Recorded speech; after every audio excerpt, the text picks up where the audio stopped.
On today's menu is a rice recipe which gets done very quickly using the most basic spices. It is healthy, nutritious, delicious, and you are going to love it. At the same time, I will be discussing all the possible tips and tricks on how to make fluffy rice, with each grain of rice remaining separate.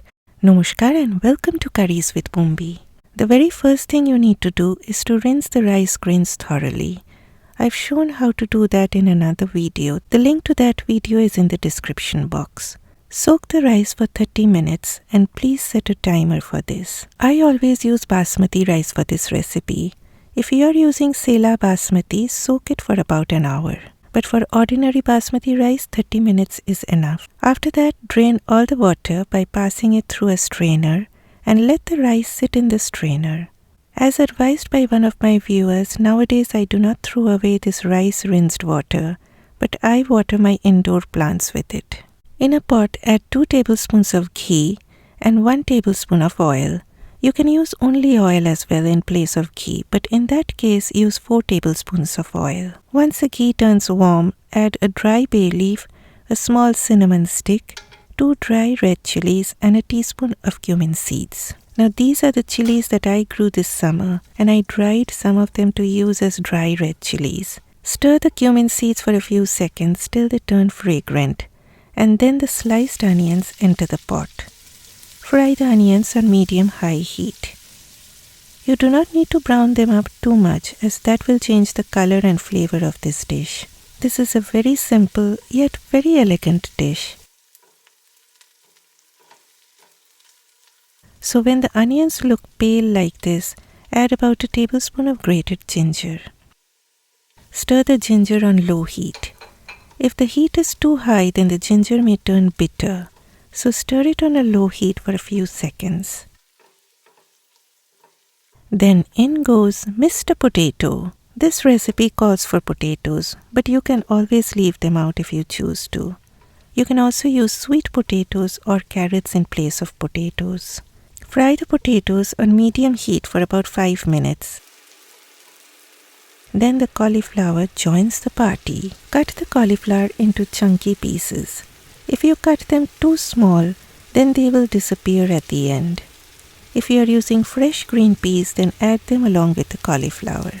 Stir on medium heat for 2 to 3 minutes. Next, the main ingredient, 1½ teaspoon of turmeric powder, the sunshine of Indian cuisine, enters the scene.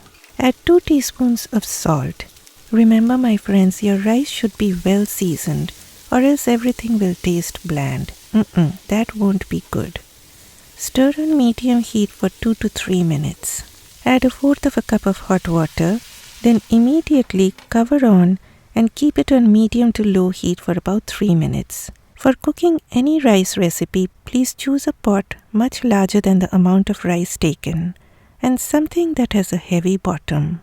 Beginners, I would highly advise you on investing in a good quality non-stick pot, something which does not have those harmful materials. If you take a small pot, the rice grains won't get enough space to expand and fluff up, resulting in a mushy-tushy rice that will turn out to be sticky and gloopy and whatnot. Choose a wide pot or pan with a large diameter. In that way, the rice grains will be happy, and in turn they will make you happy as well. Okay, after 3 minutes, cover off. I have taken 2 cups of rice using this measuring cup. So use that same measuring cup to measure water in which you had measured rice. So 2 cups of rice, and I used 3 3/4 of a cup of hot water. If I feel my rice needs some more water at the end, then I will use that remaining 1/4 cup of water later. Add the rice, and my friends, remember to drain all that water completely in which the rice was soaked in. That way you will have full control over the measurement of water used. Very gently give a mix. Taste a little bit of that water and add salt if you feel it to be tasting bland. Then I like adding a teaspoon of sugar and a tablespoon of lime or lemon juice. What the lemon juice does here, it prevents the rice grains from breaking. You can also add 2 teaspoons of vinegar if you do not have lemons. Now cover on medium heat till the water comes up to a boil. After the water comes up to a boil, and when you see the rice grains starting to float on top, and being visible on the surface, add a good 1 heaped teaspoon of garam masala powder. This is my homemade garam masala. If you are using store-bought garam masala, you probably need half a teaspoon more. Very gently mix the garam masala with the rice. Remember, my friends, you are handling delicate rice grains here and not pebbles or stones, so please show a lot of love to the rice. Then I added about 1/4 of a teaspoon of black pepper powder. I learned this as well from one of my viewers, that it is always a good idea to add a little bit of black pepper powder along with turmeric powder, because the turmeric gets well absorbed in that way. Next, cover on low heat for 10 minutes. Do not lift the lid in these 10 minutes. If the lid of your pot has a small hole like this, seal it with an aluminum foil so that the steam doesn't escape. After 10 minutes, lift off, taste the rice, and if you feel the grains have become tender, it's fine. If you feel the grains are still a bit hard or too chewy, then add that 1/4 of a cup of water. If you see your rice grains have turned mushy, then switch off the heat at this point. Do not delay. I added frozen green peas, a tablespoon more of ghee, and chopped coriander leaves. Very gently give a stir.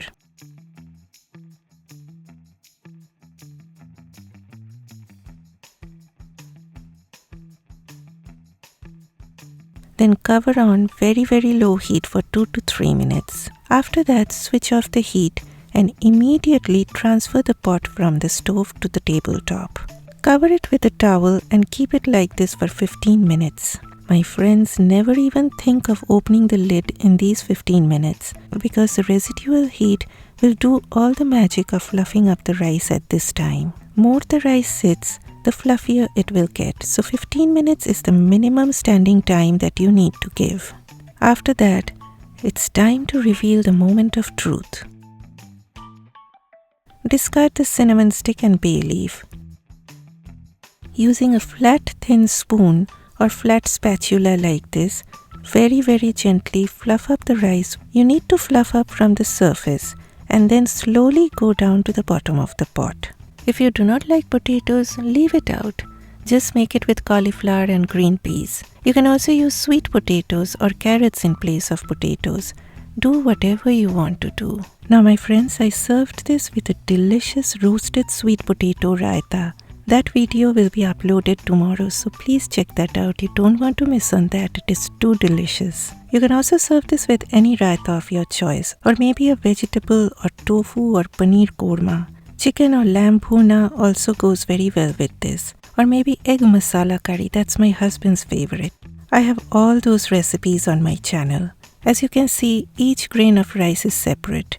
It is fluffy, the ghee makes it fragrant, and it is such an elegant beauty with all those delicate flavors. Please give me a thumbs up and please consider subscribing if you haven't yet. Bye bye.